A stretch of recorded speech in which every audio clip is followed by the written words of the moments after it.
Isipin mo na, nasa isang mesa ka ng negosasyon at yung tao sa kabila ay may hawak na baril. Ikaw, wala kang baril. Ganito nakikipagnegosasyon ang Ukranya sa Rusya sa loob ng 4 na taon. Tuwing napapalapit masyado ang kanluran, pinaalala ni Putin sa lahat ang kanyang arsenal.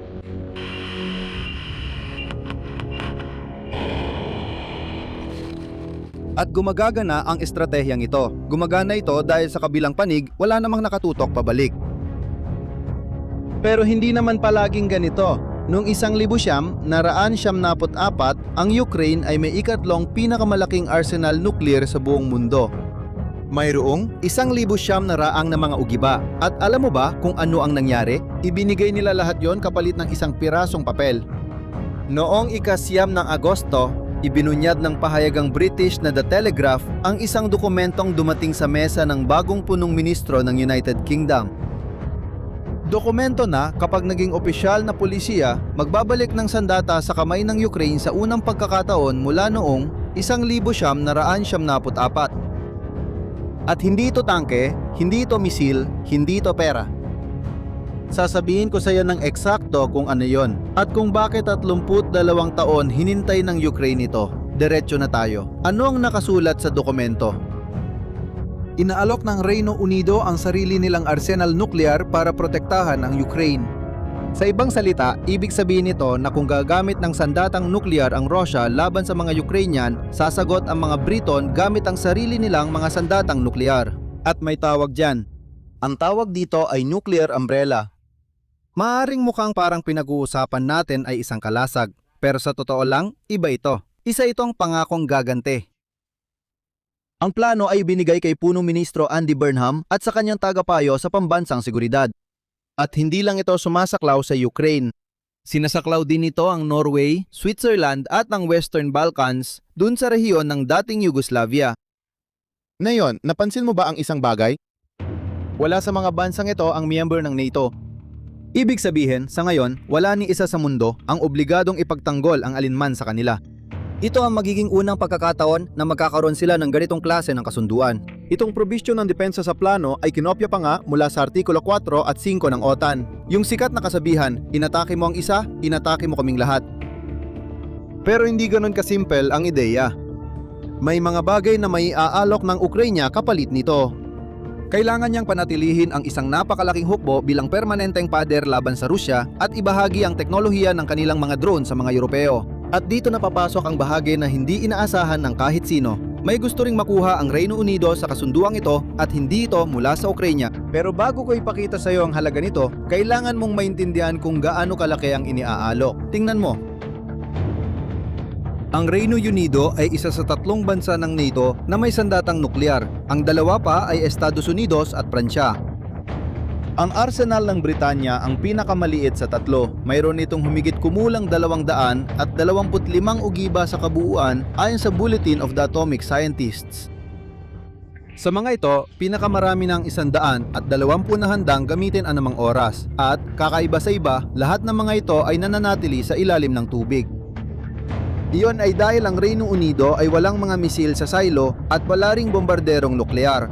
Mayroon itong 4 na submarino ng klase Vanguard. At kahit isa man lang sa kanila ay laging nasa dagat sa kung saan man at may kargang armas. Mula sa dagat ng Hilaga o sa Baltiko, naabot ng mga submarinong ito ang puso ng Rusya at yan ang nakasala ngayon. Pag-usapan natin ang tungkol sa presyo. Ang sumulat ng panukala ay ang lalaking ito. Nick Boles, dating konserbatibong mambabatas na iniwan ng partido dahil sa Brexit. Wala siyang anumang posisyon na yon, pero may mahalaga siyang bagay, koneksyon. At ang kanyang mungkahi ay na, kapalit ng lahat ng ito, muling makakapagbenta ang United Kingdom sa Europa ng walang taripa at walang aduana.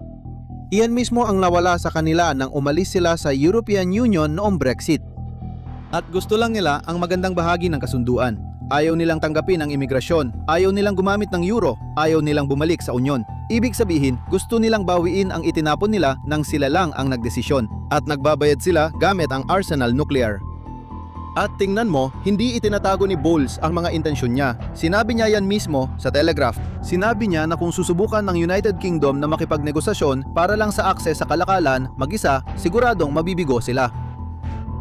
Pero kung isasama nila ang hiling nila sa isang proposal na nagreresolba sa problema ng Ukraine, mas madali nila itong maibebenta. Sa mga salita niya, pwede mong ipaliwanag na hindi ito isang makasariling kasunduan ng Britanya. Sa totoo lang, isa itong kasunduan na pwedeng gamitin ng mga Europeo para maresolba ang mga problema nila. Sa totoo lang, ginagamit nila ang kaligtasan ng isang bansang sinakop bilang pambalot ng regalo para sa hiling nilang taripa. At may isang numero na nagpapaliwanag kung bakit gustong-gusto ng mga Breton ang kasunduang ito. Isang padara ng ekonomistang si Nick Bloom mula sa Universidad ng Stanford na ginawa kasama ang mga ekonomista mula sa Bangko ng Inglaterra, kinuwenta na ang Brexit ay nagdulot ng 6% na pagkawala sa ekonomiya ng Britanya sa loob ng 10 taon. Para sa akin, hindi ito pagiging mapagbigay.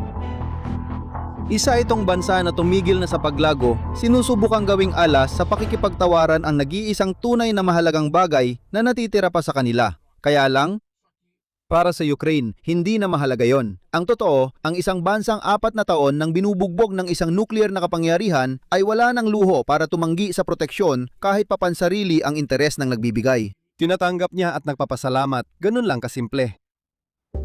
Ang talagang gustong malaman ng Ukraine ay kung sa pagkakataong ito, may halaga ba talaga ang pangako? Dahil dati na siyang nabigyan ng pangako. At para maintindihan kung bakit wala yung halaga, kailangan nating bumalik sa taong 1971. Noong 1971, bumagsak ang Unyong Sobyet at biglang nagising ang Ukranya bilang ikatlong pinakamalaking nuclear power sa mundo. Hindi yon ang pinili niya. Mga sandatang Sobyet yon na nasa teritoryo ng Ukraine na matapos ang lahat. Mga halos 1,700 strategic na ugiba. Ang mga launch code ay hawak ng mga Ruso. Pero ang mga sandata ay nasa lupa ng Ukraine. At dahil dito, nagkaroon ng pambirang alas ang mga Ukrainyano sa negosasyon na wala sa ibang bagong bansa. Gusto ng Estados Unidos at Rusya na madismantle yon. At sabay silang nanggigipit. Nakipagnegosasyon ang Ukranya at ang resulta ay nilagdaan noong 5 ng Disyembre 1994 sa Budapest kasama sina Clinton at Yeltsin, ang Pangulong Ukranyano na si Kuchma at ang punong ministro ng Britanya na si John Major sa iisang mesa. Nangako ang Estados Unidos, Reino Unido at Rusya na igagalang ang kalayaan, soberanya at mga hangganan ng Ukraine. At binigay ng Ukraine ang 1,700 ugiba sa Rusya. Pero narito ang pinakamahalagang detalye ng kwentong ito. Ang opisyal na dokumento sa Ingles ay hindi gumagamit ng salitang garantiya. Gumagamit ito ng ibang salita sa Ingles, assurance. Sa praktika, marami itong binabago. Dahil ang garantiya ay naguutos na kumilos.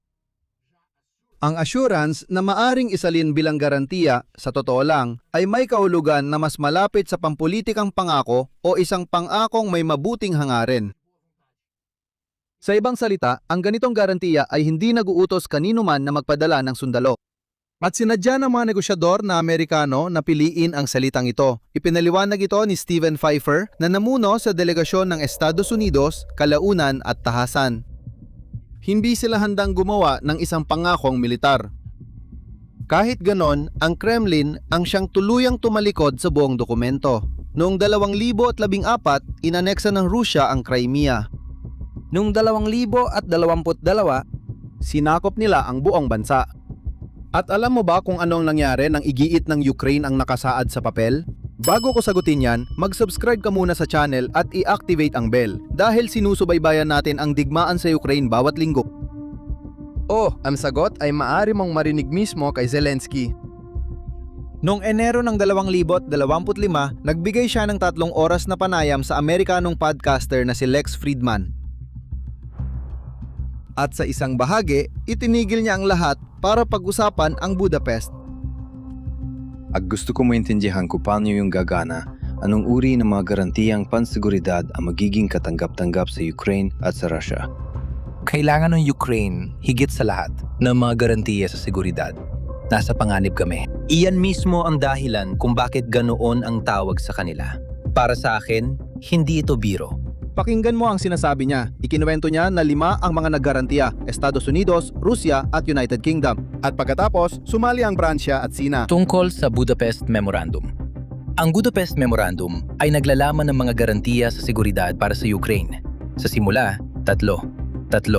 Ang pinakamahahalagang tagagarantiya ng seguridad para sa Ukraine. 3 estratehikong kaibigan at kasosyo ng Ukraine.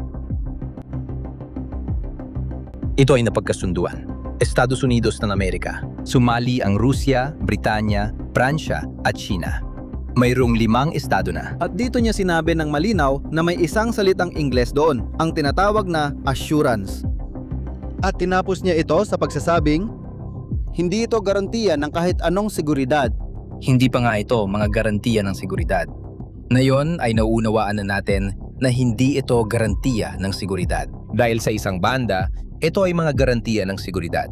Pero may salitang Ingles base sa pagkakaintindi ko. Assurance. Isinasalin ito bilang assurance. Assurance, tama ba? At ang dokumentong ito ay nagtakda rin ng mga konsultasyon. Kung ang teritorial na integridad ng Ukraine ay malalabag, halimbawa, lahat ng lumagda ay kailangang magtipon. Sabi ni Zelensky, 3 beses nagpadala ng mga liham ang Ukraine. Isa pagkatapos ng Crimea, pagkatapos ng Donbas. At muli, noong Pebrero ng 2022, habang aktual nang sinasalakay ang bansa. At alam mo ba kung ano nangyari? Katahimikan. Walang sumagot, walang nagpakita, walang konsultasyon na nangyari, at inilarawan niya ang natira doon gamit ang isang larawan na hindi ko matanggal sa isip ko. Tinawag niya itong tren na puno ng ginamit na papel. Sa unang bagon, ang Memorandum ng Budapest. Sa pangalawa, ang mga kasunduan sa Minsk. Iyan ang dahilan kung bakit interesado ang mga Ukrainian sa panukalang British kahit na may nakadikit na tag ng presyo dito. Pagkatapos ng 32 taon, ayaw na ng Ukraine ng papel. Gusto niya ng may armas na binabanggit ang pangalan niya ng malakas. At tingnan mo, hindi lang siya ang nakarating sa ganitong konklusyon.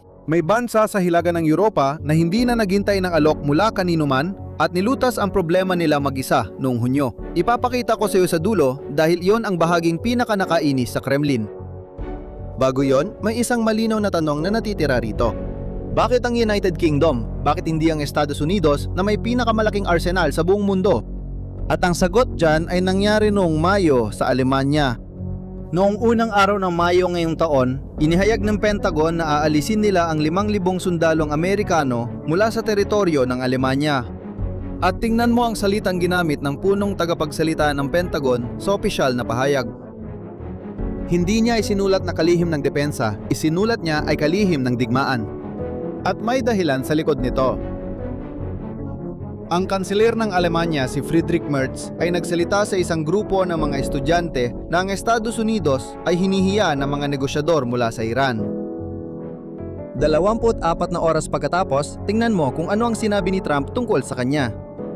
Ito ang presidente ng Estados Unidos na binabanatan ang leader ng pinakamalaking bansa sa European Union sa harap ng media habang nakaupo sa White House.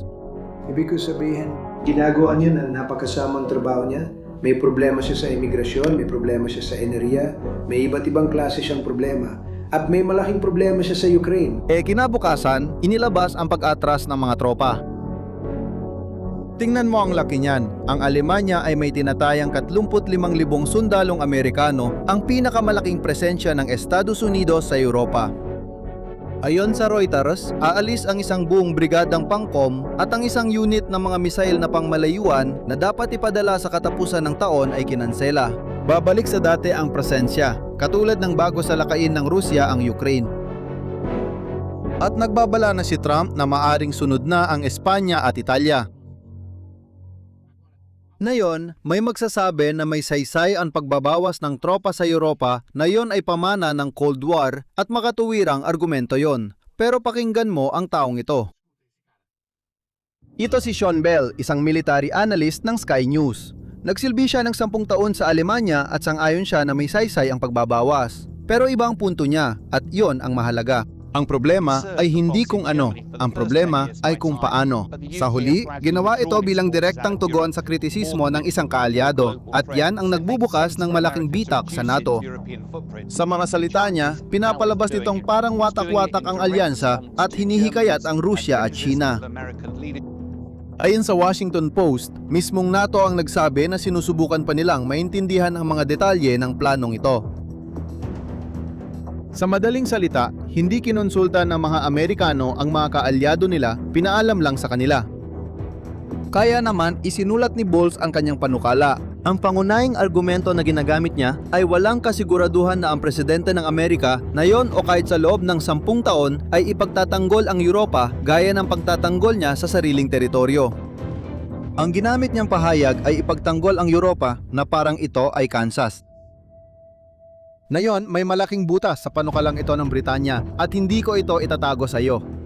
Ang mga Trident missile na nasa loob ng mga submarino ng Britanya ay hindi pag-aari ng Britanya. Inuupa lang nila ito mula sa karaniwang imbakan ng hukbong dagat ng Amerika. At ang mga submarino ng Reino Unido ay bumabalik paminsan-minsan sa isang base ng Estados Unidos sa Kings Bay sa estado ng Georgia para sa Jerusalem. Maaaring magpaputok ang mga Briton nang hindi humihingi ng pahintulot kanino man. Walang Amerikanong code na nagbablock sa sistema. Ang hindi nila kayang gawin ay panatilihing gumagana ang sistemang ito nang sila lang sa loob ng maraming taon. At tingnan mo ito. Noong 2025, ang RAND Europe ay naglabas ng pag-aaral na inatasan mismo ng Ministeryo ng Depensa ng Britanya, sinusuri kung ano ang sinusulat ng mga militar ng Rusya tungkol sa paksa.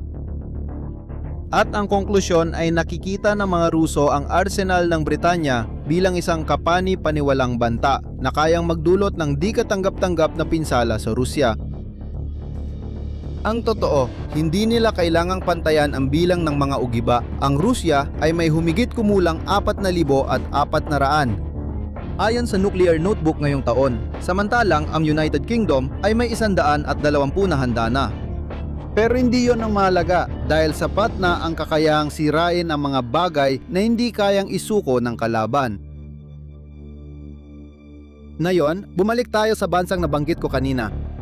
Tingnan natin ang kaso ng Finlandia na buong panahon ng Cold War ay hindi pumili ng panig.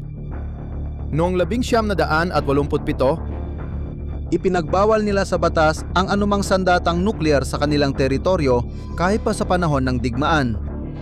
Tumagal ang batas na yon ng halos 40 taon. Noong ika-17 ng Hunyo ngayong taon, pinawalang bisa ito ng parlamento ng Finland.